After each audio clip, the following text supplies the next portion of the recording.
Hello, good evening. Thank you for joining me again. Today is St. Patrick's Day, so happy St. Patrick's Day.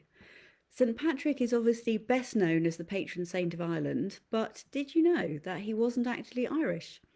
Various places make the claim to have been his birthplace, including the place now known as Ravenglass in Cumbria, somewhere near Carlisle, and various locations in either Scotland or Wales. I guess it doesn't really matter where he was born. The point is that he wasn't Irish. There's also no specific agreement on when exactly he lived or died, but he's generally accepted as having been alive in the 5th century, and today is the day chosen to remember his life and death. The story of St. Patrick, according to his own words, is rather a good one.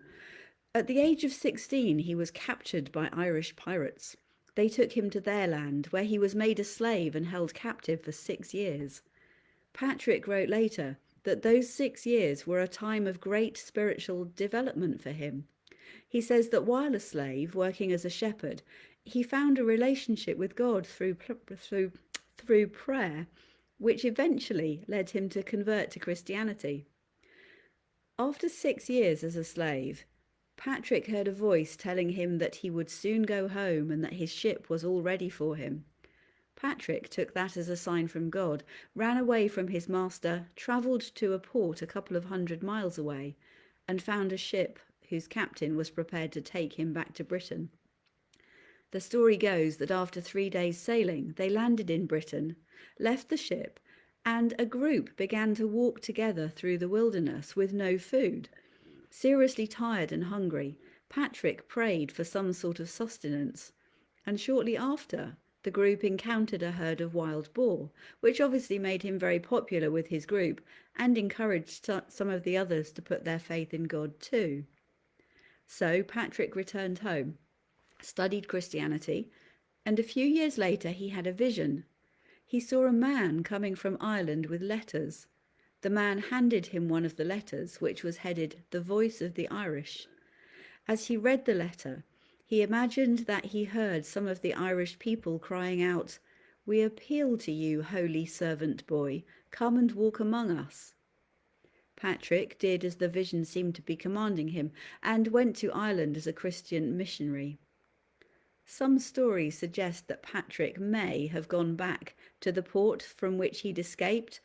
There's no real evidence to support this, but it's the sort of thing you want to be true, isn't it?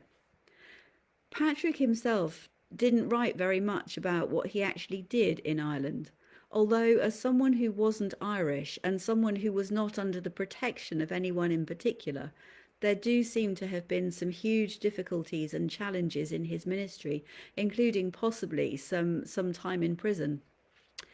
Some things must have gone well, though, because he did become a bishop and later a saint. There are lots of stories about him.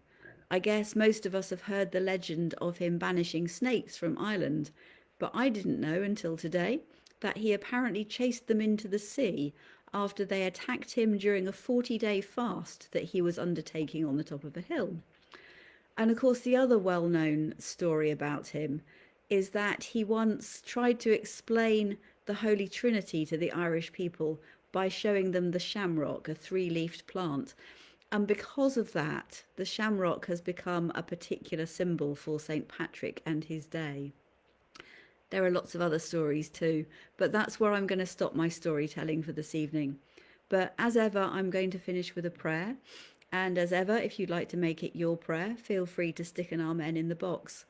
And of course, tonight, it has to be the prayer of St. Patrick. May the strength of God pilot us. May the power of God preserve us. May the wisdom of God instruct us. May the hand of God protect us. May the way of God direct us. May the shield of God defend us. May the host of God guard us against the snares of the evil one, against the temptations of the world. May Christ be with us. May Christ be before us. May Christ be in us.